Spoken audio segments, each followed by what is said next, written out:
Hello दोस्तों, नमस्कार। स्वागत है एक बार फिर से आपके अपने इस प्रिय चैनल पर। दोस्तों, आज की जो सबसे बड़ी खबर लेकर आए, जहां पर लद्दाख में तनाव के बीच चीन की एक और बड़ी चाल, जी हां दोस्तों, भारत के साथ अब करने जा रहा है जल वार। जी हां दोस्तों, वाटर वार करने वाला है अब चाइना। क्या है इसके पीछे की पूरी चालबाजी, बताएंगे आपको आगे की खबर में। साथ ही अगली खबर में आपको बताएंगे जहां पर 90 लड़ाकू विमानों के साथ चाइना के करीब पहुंचा अमेरिकी एयरक्राफ्ट कैरियर, जहां पर चीन को जो बाइडेन ने भी दिखाए हैं डोनाल्ड ट्रंप वाले तेवर, जिसके बाद चाइना सदमे में आ गया है दोस्तों और कर डाली है ये हरकत। और अमेरिका क्यों आया दोस्तों चाइना के पास इस लड़ाकू विमानों को लेकर, बताएंगे आपको पूरी खबर। साथ ही बताएंगे दोस्तों, जहां कहीं के नहीं रहे अब नेपाली पीएम केपी शर्मा ओली, अध्यक्ष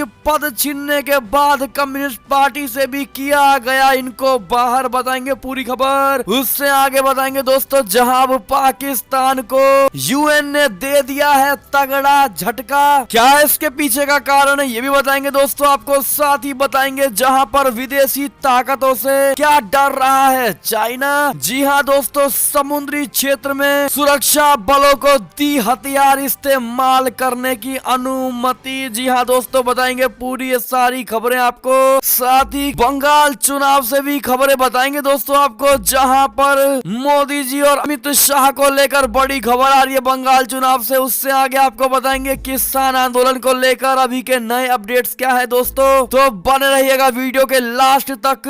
और अभी खबर में आगे बढ़ने से पहले, अगर आप भी हर बार की तरह मानते हैं कि भारतीय सेना में वो शौर्य और ताकत है जो किसी अन्य देश की सेना में नहीं, और मोदी जी है तो हर चीज संभव है, तो हमेशा की तरह भी कर दीजिए इस वीडियो को लाइक, चैनल को कर दीजिए सब्सक्राइब, बेल आइकन दबाइए, साथ ही कमेंट बॉक्स में लिख दीजिएगा जय हिंद। जी हाँ दोस्तों, तो चलते हैं पहली और सबसे बड़ी खबर की तरफ, जहां लद्दाख में तनाव के बीच चीन की एक और बड़ी चालबाजी दोस्तों भारत के साथ करना चाहता है वाटर वार। जी हाँ दोस्तों, बता दें आपको, लद्दाख में पिछले 9 महीनों से जारी तनाव के बीच चीन अब हिमालयी क्षेत्र में पानी को लेकर जंग छेड़ने की कोशिश कर रहा है। चीन एक सोची समझी साजिश के तहत तिब्बत से भारत आने वाली नदियों पर बड़े बड़े कई बांध बनाने की तैयारी कर रहा है दोस्तों। लगातार बढ़ते ग्लोबल वार्मिंग प्रभावों के बीच ड्रैगन की मंशा पानी रोककर भारत के निचले इलाकों में सूखा पैदा करने की है। ऐसे में चीन बरसात में पानी छोड़कर भारतीय इलाकों में बाढ़ भी ला सकता है दोस्तों। एशिया टाइम्स की एक रिपोर्ट के अनुसार चीन इन दिनों यारलुंग जांगबो यानी ब्रह्मपुत्र नदी पर एक मेगा डैम बनाने की योजना पर काम कर रहा है। ये बांध कितना बड़ा होगा कि इसका अंदाजा इस बात से लगाया जा सकता है कि चीन में बने दुनिया के सबसे बड़े बांध थ्री जॉर्ज की तुलना में इससे 3 गुना ज्यादा पन बिजली पैदा की जा सकेगी। चीन के इस विशाल आकार के बांध से भारत के पूर्वोत्तर राज्यों और बांग्लादेश में सूखे जैसी स्थिति पैदा हो सकती है दोस्तों। आपको बता दें, ब्रह्मपुत्र नदी पर बांध बनाने को लेकर चीन ने भारत और बांग्लादेश से चर्चा तक नहीं की है। चीन पानी बंटवारे को लेकर हुई संधियों की भी अनदेखी कर रहा है। इस नदी के निचले हिस्से के पड़ोसियों यानी भारत और बांग्लादेश के साथ चीन के विचार विमर्श की कमी दक्षिण पूर्व एशिया में विवादों को जन्म दे सकती है। और ऐसे में दोस्तों, अब भारत और चाइना के बीच में इस ब्रह्मपुत्र नदी को लेकर बड़ा युद्ध छिड़ सकता है दोस्तों, अगर चाइना ने भारत के साथ इसको लेकर कोई डिस्कस नहीं किया और एकल अधिकार अगर ब्रह्मपुत्र पर चाइना ने दिखाया, तो भारत किसी भी कीमत पर चाइना को नहीं छोड़ने वाला दोस्तों, और युद्ध तो तय है। ऐसे में आपकी क्या राय होगी दोस्तों, और ब्रह्मपुत्र नदी को लेकर भारत को क्या कदम उठाने चाहिए पहले से ही, अपनी राय कमेंट सेक्शन में जरूर सुझाइएगा दोस्तों, क्योंकि भारत के मान का और अधिकार की ये लड़ाई है दोस्तों, तो कहना बिल्कुल मत भूलिएगा। देखते हैं आप लोग क्या राय देते हैं दोस्तों भारत को। चलते हैं एक और बड़ी खबर खबर की ओर, जहां 90 लड़ाकू विमानों के साथ चीन के करीब पहुंचा अमेरिकी एयरक्राफ्ट कैरियर, जिसको लेकर चाइना चिढ़ गया है दोस्तों। चीन को जो बाइडेन ने भी दिखाए ट्रंप वाले तेवर। बता दे आपको, अमेरिका में डोनाल्ड ट्रंप की विदाई और जो बाइडेन की ताजपोशी के बीच चीन ने ताइवान पर दबाव बेहद बढ़ा दिया है। ड्रैगन इस द्वीपीय देश को निगलने की मंशा पाल बैठा है दोस्तों। लेकिन इस बीच अमेरिका ने दक्षिण चीन सागर में युद्धपोतों को तैनात करके सीधी चुनौती दे डाली है। रविवार को अमेरिकी सेना ने कहा है कि यूएसएस थियोडोर रूजवेल्ट की अगुवाई में विमान वाहक युद्धपोतों के समूह ने नौवहन की स्वतंत्रता सुनिश्चित करने के लिए दक्षिण चीन सागर में प्रवेश किया है। चीन और ताइवान के बीच बढ़े तनाव ने वॉशिंगटन में चिंता बढ़ा डाली है। अमेरिकी इंडो पैसिफिक कमांड ने एक बयान में कहा है कि युद्धपोत शनिवार को साउथ चाइना सी में पहुंचे हैं। ये ठीक उसी दिन हुआ है जब ताइवान ने कहा कि बड़ी संख्या में चीन के बॉम्बर्स और फाइटर जेट्स ने इसके एयर डिफेंस आइडेंटिफिकेशन जोन में घुसपैठ की। अमेरिकी सेना ने कहा है कि उनके युद्धपोत समूह साउथ चाइना सी में रूटीन ऑपरेशन के लिए है ताकि सागर में आजादी सुनिश्चित रहे। स्ट्राइक ग्रुप के कमांडर डॉग वेरिसिमो ने कहा है 30 साल के कैरियर में इन समुद्रों में नौवहन के बाद दोबारा साउथ चाइना सी में आकर अच्छा लगा है। आपको बता दे दोस्तों, ताइवान को लेकर बढ़ते तनाव के बीच यूएसएस थियोडोर रूजवेल्ट के नेतृत्व में अमेरिकी कैरियर स्ट्राइक ग्रुप के काफिले ने शनिवार को साउथ चाइना सी में प्रवेश किया। इसको लेकर इस स्ट्राइक ग्रुप में 90 लड़ाकू विमानों और 3000 नौसैनिकों के अलावा कई डिस्ट्रॉयर, फ्रिगेट्स और परमाणु पनडुब्बियां शामिल हुई हैं। जी हाँ दोस्तों, और ऐसे में इन चीनी आक्रामक एयरक्राफ्ट्स को और जलीय जहाज को वापस खदेड़ कर चाइना पहुंचाया गया है। दोस्तों, ऐसे में आपकी क्या राय होगी, कमेंट करके जरूर बताइएगा दोस्तों। और अमेरिका और ताइवान के रिश्तों को लेकर आपकी क्या राय होने वाली है दोस्तों। और चाइना जिस प्रकार से ताइवान को अपना बताने के लिए पूरा कब्जा करना चाहता है ताइवान पर, इस पर आपकी क्या प्रतिक्रिया होगी ये भी कहना बिल्कुल मत भूलिएगा दोस्तों। चलते हैं तीसरी बड़ी खबर की तरफ, जहां पर कहीं के नहीं रहे अब नेपाली पीएम केपी शर्मा ओली। अध्यक्ष पद छीनने के बाद अब कम्युनिस्ट पार्टी से भी कर दिया गया है इनको बाहर। जी हाँ दोस्तों, नेपाल में राजनीतिक संकट गहराता ही जा रहा है और कम्युनिस्ट पार्टी के दो टुकड़ों में बंटने को लेकर अटकलों के बीच विरोधी गुट ने कार्यवाहक प्रधानमंत्री केपी शर्मा ओली को पार्टी से बाहर किए जाने का ऐलान किया है। पुष्प कमल दहल उर्फ प्रचंड की अगुवाई वाले गुट की सेंट्रल कमेटी की रविवार को ही बैठक में ओली को पार्टी से बाहर का रास्ता दिखा दिया गया। विरोधी गुट के प्रवक्ता नारायण काजी श्रेष्ठ ने इसकी पुष्टि करते हुए कहा है कि उनकी सदस्यता रद्द कर दी गई है। पिछले साल 22 दिसंबर को ओली को कम्युनिस्ट पार्टी में सह अध्यक्ष पद से भी हटा दिया गया था। शुक्रवार को विरोधी गुट के नेताओं ने ओली की सदस्यता रद्द करने की धमकी दी थी। विरोधी गुट के नेताओं और कार्यकर्ताओं ने महीने में दूसरी बार सड़कों पर उतरकर ओली के खिलाफ प्रदर्शन किया। वे ओली की ओर से पिछले साल 20 दिसंबर को संसद को भंग किए जाने के फैसले से नाराज हैं। ऐसे में आपकी क्या राय होगी दोस्तों, जरूर बताइएगा कमेंट करके। चलते हैं चौथी बड़ी खबर की ओर, जहां पाकिस्तान को यूएन ने दिया है तगड़ा झटका। स्टाफ को दी है पीआईए में सफर न करने की सलाह। जी हाँ दोस्तों, संयुक्त राष्ट्र यानी यूनाइटेड नेशंस ने अपने सभी स्टाफ को पाकिस्तान में रजिस्टर्ड एयरलाइन में यात्रा न करने की चेतावनी दे डाली है। दरअसल संयुक्त राष्ट्र ने पाकिस्तान के पायलटों पर संदिग्ध फ्लाइंग लाइसेंस, फर्जी डिग्री, नशीले पदार्थों की तस्करी जैसे तमाम आरोपों के चलते अपने स्टाफ को पाकिस्तान की रजिस्टर्ड फ्लाइट में सफर न करने को कहा है। आपको बता दें कि पाकिस्तान एयरलाइंस सर्विस पिछले साल कराची में हुए प्लेन क्रैश के बाद से विवादों में है दोस्तों, जहां पर ऐसे तमाम पायलट्स हैं जिनके पास फर्जी लाइसेंस है और ऐसी एयरलाइन से यात्रा करना अपनी जान जोखिम में डालना है। जी हाँ दोस्तों, ऐसे में आपकी क्या राय होगी दोस्तों। और यूएन यानी यूनाइटेड नेशन ने जो निर्णय लिया है दोस्तों पाकिस्तानी एयरलाइंस में ना बैठने को लेकर, अगर आप भी मानते हैं कि बिल्कुल सही निर्णय, बिल्कुल सही कदम, बिल्कुल सही डिसीजन लिया गया है, तो आप भी कमेंट करके बताइएगा कि हमारा पूरा समर्थन है यूनाइटेड के इस कदम का। तो कहना बिल्कुल मत भूलिएगा दोस्तों। चलते हैं पांचवी बड़ी खबर की ओर, जहां विदेशी ताकतों से डर रहा है चाइना। समुद्री क्षेत्र में सुरक्षा बलों को दी है हथियार इस्तेमाल करने की अनुमति। जी हाँ दोस्तों, चीन की सरकार ने अपने समुद्री क्षेत्र में विदेशी ताकतों से निपटने के लिए तट रक्षक बलों को हथियारों का इस्तेमाल करने की अनुमति दे डाली है। आगामी 1 फरवरी से चीनी तट रक्षक बलों को अपनी समुद्री सीमा से विदेशी जहाजों को जबरन हटाने की अनुमति दे डाली है, और यहाँ तक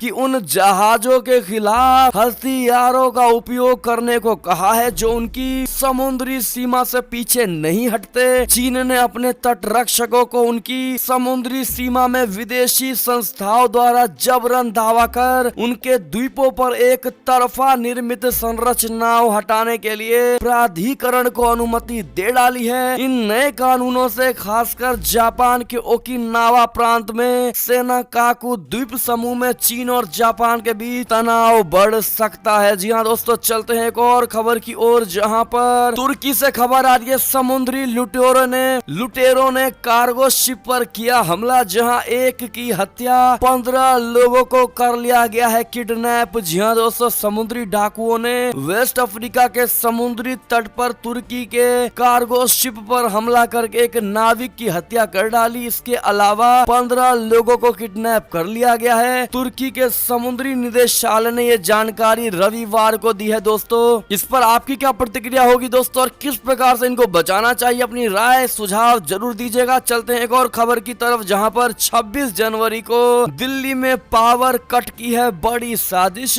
खालिस्तान समर्थक संगठन ने दी है इसकी बड़ी धमकी। जी हाँ दोस्तों, गणतंत्र दिवस पर दिल्ली में बिजली काटने की साजिश का इनपुट मिला है। खालिस्तानी समर्थक संस्था सिख फॉर जस्टिस ने सोशल मीडिया पर 25 और 26 जनवरी को पावर कट करने की धमकी दे डाली है। इस बाबत BSES को भी पिछले कई दिनों से जानकारी मिल रही थी, तो वहीं खुफिया एजेंसी और दिल्ली पुलिस जानकारी मिलने के बाद अलर्ट हो गई है। बताया ये जा रहा है कि डिस्कॉम पावर ग्रिड और पावर सब स्टेशन को निशाना बनाया जा सकता है। ऐसा करने के लिए नौजवानों को भड़काया जा रहा है। सिख फॉर जस्टिस संस्था की गतिविधियों पर खुफिया एजेंसियां की पैनी नजर बनी हुई है। जी हाँ दोस्तों, ऐसे में आप भी अलर्ट जरूर रहिएगा दोस्तों 26 जनवरी तक। चलते हैं एक और खबर की ओर, जहां पाकिस्तान के प्रधानमंत्री इमरान खान को नवाज शरीफ के बेटे की बड़ी चुनौती, जहां कहा है उन्होंने कि मेरे परिवार के खिलाफ दिखाएं भ्रष्टाचार के कोई भी सबूत। जी हाँ दोस्तों, पाकिस्तान के प्रधानमंत्री इमरान खान को पूर्व प्रधानमंत्री नवाज शरीफ के बेटे हुसैन नवाज ने चुनौती देते हुए कहा है कि अगर उनके परिवार ने कोई भी भ्रष्टाचार या अन्य अवैध काम किया है तो वे ब्रिटेन या दुनिया की किसी अन्य सरकार को उसके सबूत दिखाएं। न्यूज एजेंसी ANI ने जियो न्यूज के हवाले से ये जानकारी दी है। हुसैन नवाज ने कहा है कि ब्रॉडशीट LLC बनाम Islamic Republic of Pakistan and national accountability bureau यानी NAB के मामले में सर एंथनी इवान के फैसले में शरीफ परिवार को क्लीन चिट मिली है। इससे ये स्पष्ट होता है कि शरीफ परिवार के लोगों के पास से कोई भी अवैध चीज नहीं मिली है। जी हाँ दोस्तों, ऐसे में आतंकिस्तान के इस प्रधानमंत्री इमरान खान पर शरीफ के बेटे हुसैन की तरफ से एक जोरदार तमाचा है। जी हाँ दोस्तों, इस पर आपकी क्या प्रतिक्रिया होगी जरूर बताइएगा। चलते हैं एक और खबर की तरफ, जहां असम में बोले अमित शाह जी, कहा गोलियों से मुक्त कराया है, 5 साल और दीजिए, बाढ़ से भी मुक्त बना देंगे। जी हाँ दोस्तों,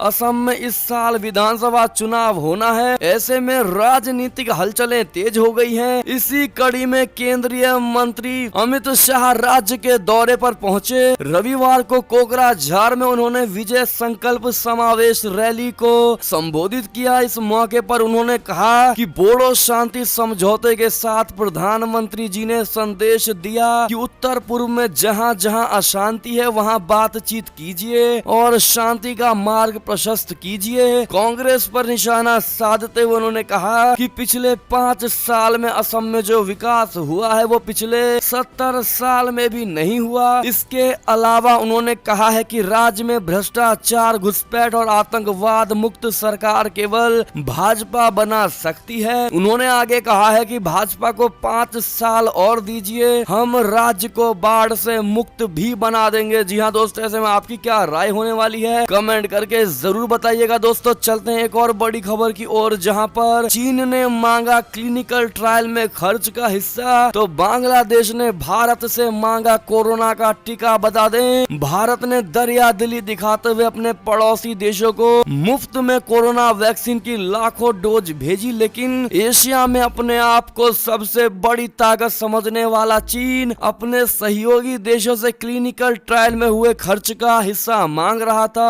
आपको बता दें, यही वजह है कि बांग्लादेश ने चीन की वैक्सीन ना लेकर भारत की कोविशील्ड वैक्सीन पर भरोसा किया है। भारत ने बांग्लादेश को कोरोना वैक्सीन की 20 लाख खुराक सिर्फ तोहफे के तौर पर भेजी है। दोस्तों इसके अलावा अनुबंध के तहत भी भारत बांग्लादेश को कोरोना वैक्सीन की 3 करोड़ खुराकें भेजेगा। भारत ने बांग्लादेश को सीरम इंस्टीट्यूट पुणे में बनी कोविशील्ड वैक्सीन भेजी है। 17 दिसंबर 2020 को बांग्लादेशी पीएम शेख हसीना और प्रधानमंत्री नरेंद्र मोदी की वीडियो कॉन्फ्रेंसिंग के जरिए मुलाकात भी हुई थी। उस समय पीएम मोदी ने अपनी बांग्लादेशी समकक्ष को भरोसा दिलाया था कि हर जरूरत में भारत उनके साथ खड़ा है। जी हाँ दोस्तों, ऐसे में भारत के इस दरियादिली और चाइना के इस झूठी साजिश पर आपकी क्या राय होने वाली है दोस्तों, कमेंट करके जरूर बताइएगा। चलते हैं एक और खबर की ओर, जहां पर यूएन ने बड़ा चेता दिया है। दोस्तों भारत के 1000 बड़े बांध बनेंगे खतरा, 2025 में हो जाएंगे इनके 50 साल पूरे। जी हाँ दोस्तों, संयुक्त राष्ट्र की एक रिपोर्ट के अनुसार भारत में 2025 में 1000 से अधिक बड़े बांध लगभग 50 वर्ष पुराने हो जाएंगे और दुनिया भर में इस तरह के पुराने ढांचे भविष्य में खतरा बढ़ने का कारण बन सकते हैं। रिपोर्ट में कहा गया है कि 2050 तक दुनिया की ज्यादातर आबादी 20वीं सदी में बने इन हजारों बांधों के नीचे की ओर बसी होगी और इसके चलते पुराने बांधों से उन्हें गंभीर खतरा होगा। Ageing water infrastructure and emerging global risk शीर्षक वाली ये रिपोर्ट संयुक्त राष्ट्र विश्वविद्यालय के कनाडा स्थित जल पर्यावरण और स्वास्थ्य संस्थान ने तैयार की है। जी हाँ दोस्तों, चलते हैं एक और खबर की तरफ, जहां ट्रैक्टर परेड में गड़बड़ी के लिए पाकिस्तान से चलाए जा रहे हैं 308 ट्विटर हैंडल। जहां ये दिल्ली पुलिस का बड़ा दावा है। दोस्तों दिल्ली पुलिस ने रविवार को दावा किया है कि गणतंत्र दिवस के मौके पर किसानों की प्रस्तावित ट्रैक्टर परेड को बाधित करने के लिए पाकिस्तान से 300 से अधिक ट्विटर खाते बनाए गए हैं। ट्रैक्टर परेड से संबंधित विस्तृत योजना के संबंध में विशेष पुलिस आयुक्त यानी खुफिया दीपेंद्र पाठक ने कहा है कि मंगलवार को गणतंत्र दिवस कार्यक्रम के संपन्न होने के बाद कड़ी सुरक्षा में ट्रैक्टर परेड निकाली जाएगी। पाठक ने प्रेस वार्ता में कहा है कि किसानों की ट्रैक्टर परेड को बाधित करने के लिए पाकिस्तान से 13 से 18 जनवरी के दौरान 300 से भी अधिक ट्विटर अकाउंट बनाए गए हैं। इस संबंध में विभिन्न एजेंसियों से एक ही प्रकार की जानकारी प्राप्त हुई है। ये हमारे लिए एक चुनौतीपूर्ण कार्य होगा। हालांकि गणतंत्र दिवस परेड समाप्त होने के बाद कड़ी सुरक्षा के बीच ट्रैक्टर परेड निकाली जाएगी। जी हाँ दोस्तों, ऐसे में ये बड़ी खबर और बड़ा ही खुफिया एजेंसी की तरफ से ये खुलासा हो पाया है। दोस्तों वैसे में देखना ये होगा कि क्या ये खुलासा सच में बड़ी हलचलें दे पाएगा दोस्तों, या फिर दिल्ली पुलिस कामयाब हो पाएगी इन साजिशों को नाकामयाब करने में। आपकी क्या राय होने वाली है इस पर दोस्तों, जरूर बताइएगा। एक और खबर की बात करें तो रूस से बड़ी खबर आ रही है, जहां पर पुतिन के खिलाफ लाखों लोग उतर आए हैं सड़कों पर। 3000 प्रदर्शनकारी हो चुके हैं। इसको लेकर गिरफ्तार गिरफ्तार। जी हाँ दोस्तों, रूस में पुतिन सरकार के खिलाफ बड़े पैमाने पर विरोध प्रदर्शन आयोजित हुआ है, जिसमें लाखों लोगों ने हिस्सा लिया। विपक्षी नेता अलेक्सी नवेलनी की गिरफ्तारी के विरोध में रूस के करीब 100 शहरों पर लोग सड़कों पर निकल पड़े। पुलिस ने प्रदर्शनकारी पर सख्त कार्रवाई की और 3000 से अधिक लोगों की गिरफ्तारी कर ली गई है। नवेलनी की पत्नी यूलिया को भी प्रदर्शन के दौरान हिरासत में ले लिया गया है। चलते हैं एक और खबर की तरफ, जहां बलिया के भाजपा विधायक सुरेंद्र सिंह के विवादित बोल। कहा ममता बनर्जी के डीएनए में ही है दोष, यानी उनके खून में ही दोष है। जी हाँ दोस्तों, बलिया जिले के भाजपा विधायक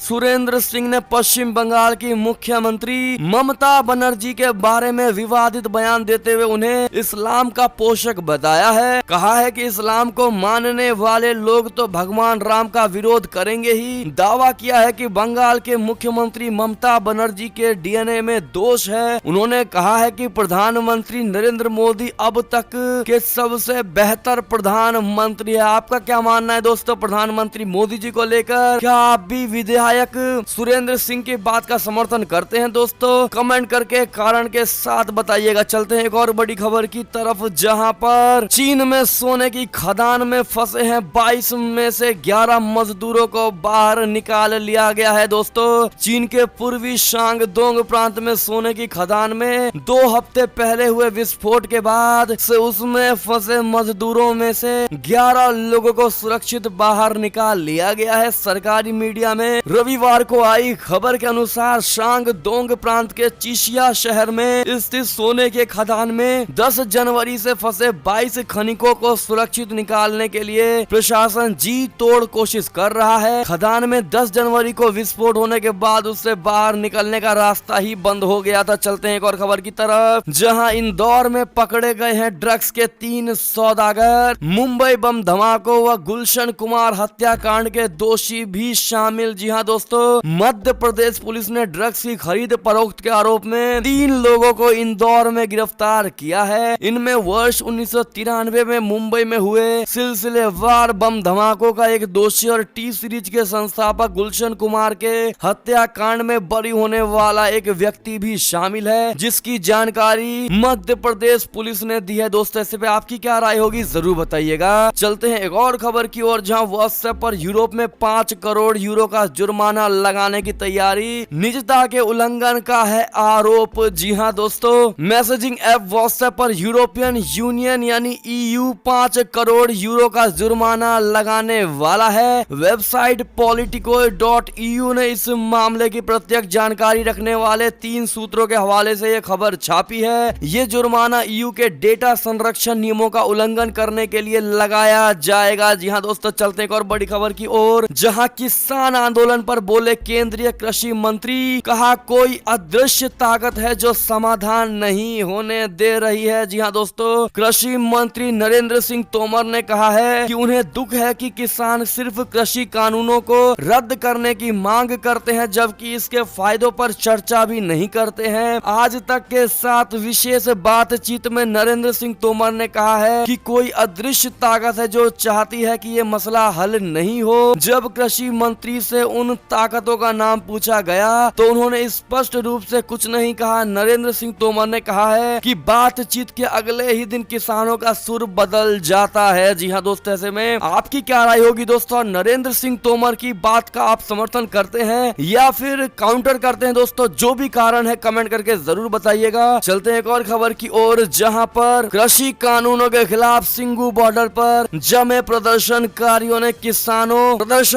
किसानों ने कांग्रेसी सांसद से की है धक्का मुक्की और वहां से खदेड़ कर दिया है इनको बाहर। बता दे, 3 नए कृषि कानूनों को रद्द किए जाने की मांग लेकर दिल्ली के सिंघू बॉर्डर पर प्रदर्शन कर रहे किसानों ने रविवार को कथित तौर पर लुधियाना के कांग्रेस सांसद रणवीर सिंह बिट्टू के साथ धक्का मुक्की की है। इस बीच प्रदर्शनकारी किसान यूनियनों ने संयुक्त किसान मोर्चा के एक सदस्य ने कहा है कि गणतंत्र दिवस के 3 ट्रैक्टर परेड की शुरुआत दिल्ली के 5 सीमा बिंदुओं यानी सिंघू, टिकरी, गाजीपुर, पलवल और शाहजहांपुर से होने की संभावना है, जहां किसान पिछले साल 28 नवंबर से डेरा डाले हुए हैं। जी हां दोस्तों, ऐसे में आपकी क्या राय होगी दोस्तों जरूर बताइएगा। चलते हैं एक और और बड़ी खबर की ओर, जहां केरल से खबर आ रही है, अब सीबीआई करेगी सोलर घोटाले की जांच। पूर्व सीएम समेत कई कांग्रेसी नेता है इसके आरोपी। जी हां दोस्तों, एक और खबर की बात करें तो जय श्री राम विवाद को लेकर खबर, जावड़ेकर बोले